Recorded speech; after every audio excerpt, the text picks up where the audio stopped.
Nesta aula de 20 minutos, eu optei escolher 2 temas e aprofundar nesses 2 temas. São os temas que eu mais confio que deverão estar presentes na prova do dia 18 de vocês. Na nossa aula de 1 hora, que a gente também vai trabalhar com vocês uma revisão sobre o que vai cair na prova do dia 18, eu também vou dar esses 2 conteúdos, curva normal e teste de hipótese. Porém, eu vou resumir eles um pouco mais e, é claro, não vou fazer tantas questões que nem eu estou fazendo aqui com vocês. Eu vou simplesmente apresentar o que eu acho que deverá cair. Aqui eu vou até falar isso, mas eu vou esmiuçar um pouquinho melhor esses 2 assuntos nesses 20 minutos que eu tenho. Então, se você assistir a minha aula de 1 hora, você vai ter esses 2 temas também. Mas aqui nesses 20 minutos, eu estou esmiuçando um pouquinho melhor para vocês. Então, o que nós temos aqui? Curva normal. O que eu preciso levar de curva normal para o dia da prova? Eu não posso me esquecer desta fórmula. E depois que a gente calcula o Z, a gente procura na tabela e acha a porcentagem desejada. Se bem que não é porque eu procuro na tabela eu já vou ter a porcentagem. Às vezes tem que raciocinar um pouco. Bom? E o procurar na tabela é bom ficar atento que pode cair um desses 3 tabelas aqui na hora da prova. Essa daqui, que vai do 0 até o Z. Essa daqui, que vai lá do menos infinito até o Z. E essa que vai do Z até o mais infinito. Gente, eu não sei qual dessas 3 tabelas poderá cair na prova de vocês. De repente, pode ser que não caia nenhuma dessas 3 tabelas. E aí, você tem que lembrar desses percentuais aqui. Porque isso pode cair também em teste de hipótese, isso pode cair também em intervalo de confiança. Então, são 5 valores que você tem que memorizar. 68,26, 95,44, 99,74%. Lembrando que, de vez em quando, a Fundatec arredonda e ela usa 68, 95 e 99, tá? Existem questões que cobram os 2 valores, só que se cobrar os 2 valores nas alternativas, a preferência é pelo vermelhinho, porque ele é o mais correto. Então, muito atenção com esses percentuais, pois eles precisam estar decorados para você poder usar o Z. Menos 1, 1, menos 2, 2, menos 3, 3. Lembrando que existem outros valores dos Zs que são também tradicionais. O 1,96, que é o 95%, não é esse aqui, tá? É o 95 mesmo. O 1,645, que é o 90%. Já já vai aparecer esses 2 caras aqui para vocês, tá? Mas olha, você tem que saber tudo isso que está na cor vermelhinha aqui, tá? Isso pode cair na prova de vocês. 60% das questões da Fundatec não tem tabela, e você tem que ter esse conhecimento. 40% das questões tem tabela. Então, eu não sei se vai cair com tabela ou sem tabela. O que eu fiz aqui é separar 3 questões para mostrar uma delas com tabela e as outras 2 sem tabela. Vamos continuar ainda com um pouquinho mais de teoria aqui para vocês. Bom, pode ser que na hora da prova ele ofereça esta informação aqui, ou esta outra daqui. Eu não sei qual é a que ele vai oferecer na hora da prova, mas fiquem ligados que se pintar 2 valores conhecidos, você responde o melhor, que é esse daqui, tá bom? Aqui está o 1,96. E aí o aluno, mas cadê o 95%? Aqui, ó. Esta parte branca é 2,5%. Se eu retirar 2,5% daqui, esta região vermelhinha é o 95%.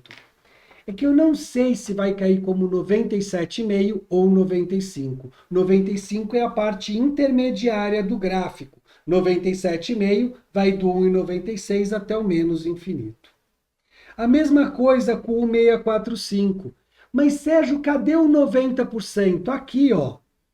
Isso aqui é 5%. Se eu retirar 5% daqui, essa parte que eu estou pintando de vermelho é o 90%. Então, fiquem ligados com esses percentuais.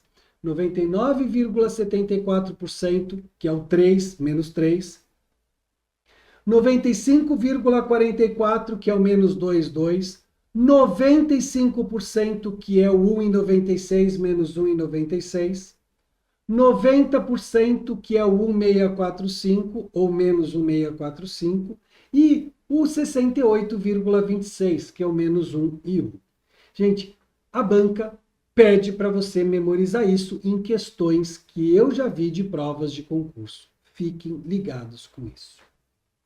E aqui, 3 questões para a gente resolver com vocês. Primeira questão, com tabela.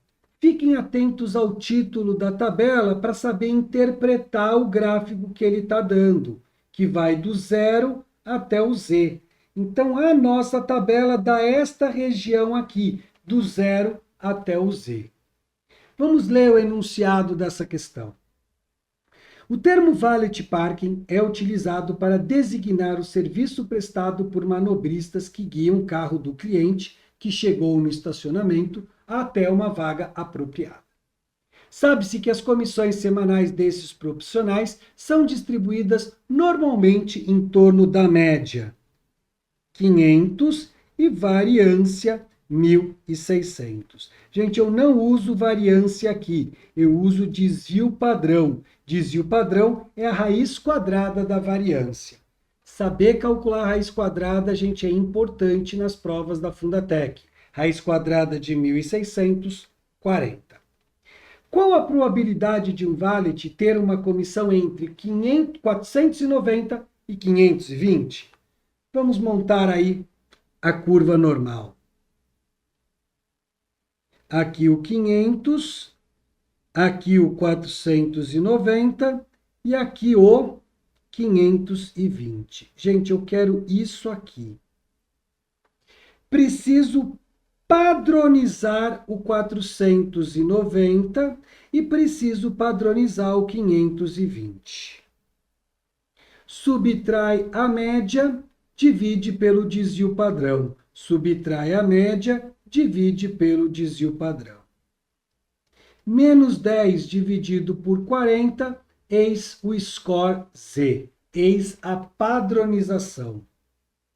20 dividido por 40, 0,5. Está aqui o nosso score Z. Então, esse cara aqui é 0, sempre a média padronizada é 0. Esse cara daqui é menos 0,25. E esse cara daqui é o 0,50. A nossa tabela, ou a tabela dada, ela dá isso aqui para vocês, ó. Ela dá esta região aqui. Então, quando você procurar na tabela, você vai achar esta partezinha. E ela também nos dá esta outra partezinha daqui que eu vou precisar também, o 0,50. Então, ela vai me dar essa parte e ela vai me dar esta outra parte aqui. Vamos procurar isso na tabela? 0,25. Olhou, olha lá, ó. 0,0987. Eu estou olhando aqui as alternativas, não está em porcentagem, então eu vou deixar na forma decimal mesmo, tá? 0,0987. E o 0,50? 0,1915. O que eu quero é a parte preta e a parte vermelha. Então, se eu somar esses dois valores, eu terei a resposta dessa questão. Somando 12, 10, 19, 20, 0,2902. Cebola. Então, esse é um modelo de questão que eu acredito que possa cair para vocês. Gente, é padronizar o Z e olhar na tabela. Padronizar o Z e olhar na tabela. Não tendo tabela, precisa memorizar aqueles percentuais que eu dei agora há pouco, né? Olha só aqui a questão 3. Já eu volto para 2. Um conjunto de dados possui distribuição normal com média 20 e desvio padrão 10. Ele pede para a gente encontrar a probabilidade de encontrar valores entre 70 e 130. Eu quero isso aqui, ó. E não tem tabela. Então, provavelmente vai aparecer um dos 5 números que eu tenho que conhecer. Menos 1, menos 2, menos 3, ou 1, 2, 3, menos 1,96, menos 1,645, ou 1,96, 1,645 positivo. Vamos padronizar? Z é igual a 70 menos 100 dividido por 10. Menos 30 dividido por 10, menos 3. Z é igual a 130 menos 100 dividido por 10. 30 dividido por 10, 3. Então, moçada, menos 3 até 3. Eu tenho que saber que isso é 99,74% ou 99%. Percebam, tem as duas respostas. Ai, meu Deus, e a marca mais correta, D de dado. Não marque 99. Eu falei para vocês que o perfeito é o que você tem que colocar caso caia as duas respostas. Ah, então eu vou decorar só o perfeito. Não! Olha só essa última questão aqui. Sobre distribuição de probabilidade normal, analise o seguinte trecho. Qualquer variável aleatória normal tem que porcentagem de chance de estar a menos de um desvio padrão? Gente, olhando as alternativas, só pode ser o 68%. Se tivesse 68,26, você marcaria o 68,26. Mas não tem, é o 68. E a outra é menos de 2 desvio padrões, 95, gente. B de bola. Então, por favor, tenha em mente tudo que eu trabalhei aqui com vocês. Eu acho que se cair para vocês uma questão sobre curva normal, eu aposto nessa daqui, sem tabela. E aí você tem que saber os valores. 1, 2, 3, 1,96 e 1,645. Não deixem de decorar isso. Porque isso será necessário para teste de hipótese, isso também será necessário para intervalo de confiança, principalmente intervalo de confiança, que costuma cair muito o 1,96. Ele volta e meia fala intervalo de confiança de 95%. Tá bom? E o último assunto desta aula de 20 minutos, vamos esmiuçar teste de hipótese. O que eu preciso saber sobre teste de hipótese aqui? Bom, primeiro, como faz um teste de hipótese? Ponto. Mas, se a gente analisar o que vem caindo sobre teste de hipótese, é teoria. Aquele papo de erro tipo 1, erro tipo 2. Erro tipo 1, rejeição incorreta. É você rejeitar algo que está correto. E o erro tipo 2, aceitação incorreta. É você aceitar algo que está errado. Então, gente, saber isso é importante, né? Então, a rejeição incorreta é você rejeitar algo que está correto. A aceitação incorreta é você aceitar algo que não está correto. Então, muito cuidado com isso. Erro tipo 1, erro tipo 2. Erro tipo 1, aceitar o H0 quando ele é falso. Quando ele é verdadeiro, perdão. O erro tipo 1 é você rejeitar algo que é correto, rejeitar algo que é verdadeiro. A aceitação incorreta é você aceitar algo onde o H0 é falso. Memorize isso para acertar essas questões de erro tipo 1, erro tipo 2. E é claro, você tem que saber fazer o teste de hipótese que eu vou apresentar aqui para vocês, né? São 4 passos para fazer um teste de hipótese. Formular a hipótese nula e a hipótese alternativa. Normalmente, esse primeiro passo é dado nas questões. Se não for dado, você vai ter que formular. Lembrando sempre que o teste de hipótese, ele foca em cima da aceitação da hipótese nula ou rejeição da hipótese nula. O teste de hipótese nunca trabalha com a aceitação da hipótese alternativa. É sempre com a aceitação da hipótese nula ou rejeição da hipótese nula. Agora, é claro, se você rejeita a hipótese nula, existem fortes indícios de você aceitar a hipótese alternativa.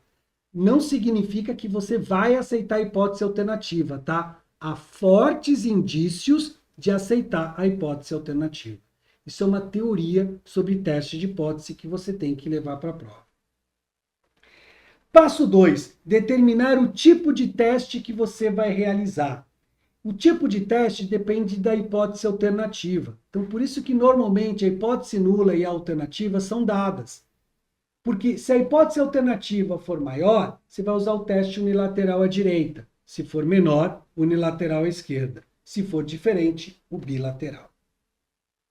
Terceiro passo, verificar o nível de significância e procurar o Z ou o T. Você usa o Z quando você conhece o desvio padrão da população. Quando você desconhece o desvio padrão da população, eu não sei se você vai usar o Z ou o T. Vai depender do número de elementos da amostra. Se for maior ou igual a 30, você usa o Z. Se for menor do que 30, você usa o T-Student. E quando usa o T-Student, não esqueçam do grau de liberdade. Se você está trabalhando com uma amostra de 20 elementos, o grau de liberdade é 19. Se você está trabalhando com uma amostra de 30 elementos, de 29 elementos, o grau de liberdade é 28. Não esqueçam do grau de liberdade no T-Student. E, gente, olha, não deixem de esquecer dessa formulinha. Isso tem que estar decorado, tanto da média quanto da proporção. Você tem que lembrar dessas duas formulinhas aí, tá? Gente, é muito importante saber que isso aqui você tem que decorar para estimativa pontual, tá? Ou intervalar. O erro padrão é o desvio padrão dividido por raiz de n. Então, é fácil. Se você decorar tudo isso, a parte de baixo você decorou para intervalo de confiança, para estimativa. O mesmo para porcentagem, ó. Se você decorar tudo isso, a parte de baixo é o erro padrão da média, certo? Então, saber as duas formulinhas é importante. Eu arrisco até falar para vocês que pode ser que não caia uma questão completa de teste de hipótese. Caia para vocês uma questão onde ele peça o teste só. Se ele pedir o teste, tem que saber essas duas formulinhas, o da média e o da proporção. Tá bom? O que mais? Aqui a gente já falou que depende da hipótese alternativa, né? Gente, erro tipo 1, rejeição incorreta. Rejeitar a hipótese nula quando H0 é verdadeiro. Aceitação incorreta, aceitar a hipótese nula quando ela é falsa. Isso tem que estar memorizado. Outra coisa, aumentou o alfa, diminui o beta. Alfa, nível de significância, é a probabilidade de você cometer um erro tipo 1.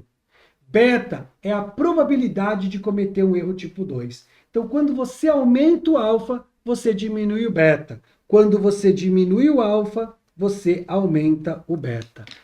Essa teoria tem que estar de cor e salteado, porque a grande maioria das questões de teste de hipótese é sobre isso. Nível de significância aqui para vocês. É a probabilidade de cometer um erro tipo 1. Beta é a probabilidade de cometer um erro tipo 2. E guarde isso. Poder do teste, 1 menos o beta. Não esqueçam disso. Nível descritivo, gente, é uma probabilidade, tá? Nível descritivo também é chamado de p-valor, é uma probabilidade. Eu não vi nenhuma questão da Fundatec cobrando esse tema, nível descritivo, mas para outras bancas examinadoras eu já vi. E quando cobra isso, cobra desse jeitinho que eu vou mostrar aqui. Quando o p-valor, ou nível descritivo do teste, ele é menor do que o alfa, você rejeita a hipótese nula. Quando o p-valor for maior ou igual ao alfa, você aceita a hipótese nula, você não rejeita a hipótese nula. Não é para decorar isso. Memorize desse jeito que fica mais fácil. O p-valor é isso aqui, ó. É você calcular o teste e calcular essa probabilidade aqui. Repara que o teste não está na área de rejeição, a parte amarela. Então, o p-valor, ele é maior ou igual ao alfa. Quando isso acontece, você aceita a hipótese nula.